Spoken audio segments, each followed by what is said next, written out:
Hello YouTube, this is Luigi the Fourth. I have a deck idea, as you can see by the title, and it should be interesting. I actually think it's really powerful. So yeah, let's talk about that. So it's black green, blood artist. Just I don't know what to call it, but it's cool. It's got a good bit of morbid in it.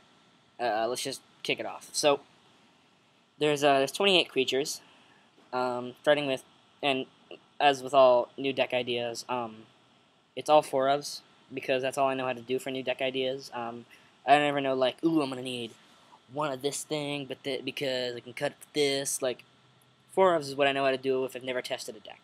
So, again, we started off with 4 Blood Artist. It's just really great. You know, it's small swings, but they stack up, and there's a lot of sacrifice in the deck. So, yeah. Next is Demonic Taskmaster. If you don't know what that does, it's a 4/3 it's a 4/3 flyer for 2 and a black. Drawback is you have to sacrifice a creature other than Demonic Taskmaster each upkeep. But that's really not a big deal. Like, it's just a 4/3 flyer, basically. I mean, you can just sack anything with Undying or really anything. Like, what I've realized is that you gotta be comfortable with sacking anything. Well, I'll talk about that at the end. Bloodflow Connoisseur. This is my sack engine because you can just sacrifice creatures freely. And put a 1/1 counter on it. Yeah, it's not necessarily a great card, but it lets me sacrifice creatures infinitely, and it's not red like Falcon Wrath Aristocrat, and it's not blue like Grim. Ambush Viper is usually I just run some removal, which I also have, but this guy has great synergy with Blood Artist, because what you can do is like play him, kill their Titan, and then sack him to Bloodflow Connoisseur, deal with him 1 damage, you gain 1 life. Just stuff like that, which just makes it better than a remove a spell, even though it only hits the stuff on the ground without first strike. Next is Young Wolf. This is my only 1-drop that is not an instant or a sorcery right now, so I'm going to have to work on that. But yeah, you can sack it twice, which just makes it great, and only costs 1 mana. Strangleroot Geist has 1 more power and haste, and that makes it good.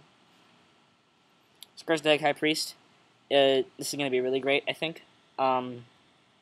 It's a 1/2 for 1 and a black, but you can just, get demons out of a 2-drop. So, I mean, how could that possibly be bad? And, since there's so much sacrifice in the deck, you're going to be able to probably get Morbid every turn. But you have to tap him to do that, so you're going to want to have more than 1 if at all possible. So that's 28 creatures. Into the spells, I have Tragic Slip. Again, the Morbid will be really easy to turn on. I was thinking about Bone Splinters, but I think this will be a little better because you can just sack something to Bloodflow or Demonic Taskmaster or well, that's about it. But yeah, you could just do that, and you should be able to turn on the Morbid pretty easily. And when you do, it becomes an insane spell. Killing Wave. I got this idea from Anime Sam. He tried to do this, and he called it a Kamikaze deck tech. Sam, if you're watching this, comment and tell me if it's okay if I call it Kamikaze as well. I didn't want to steal from you, but he says Killing Wave is really good, and obviously he assesses the deck more than me, so I'm going to have to trust him on that. You get to just sack creatures freely and then make them pay life for theirs. So only 2 of those because, you only really need 22 lands. Hunger of the Howlpack. Again, really easy to turn on Morbid in this deck, and it gives it's like a permanent giant growth for a single mana. That's good. Then the lands. I figured I might as well order Grim Backwoods. I mean, I'm pretty sure it's gonna suck, but might as well test it out. So 4 of those, 8 forests, and 10 swamps. I mean, the whole deck is just made out of 1, 2s, and 3-drops. I mean, 1-drops we have what, 14, 16 2-drops, and 8 3-drops. So I mean, incredibly low curve, which is what you want to do in standard. It's not even like Burning Vengeance where I have like all of those and then like Reaper of the Abyss or something. So yeah, tell me what you think.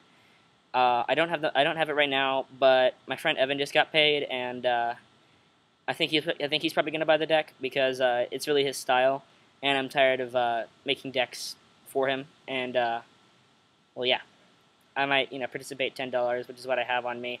But I also kind of want to save that for the Return of the pre-release, so I just don't know. Tell me what you think of the deck in the comments below. I don't know what it looked like during most of this video because I was on mtgdeckbuilder.net. Oh, one more thing. The cost of this deck should be right around $17 plus shipping. That is all.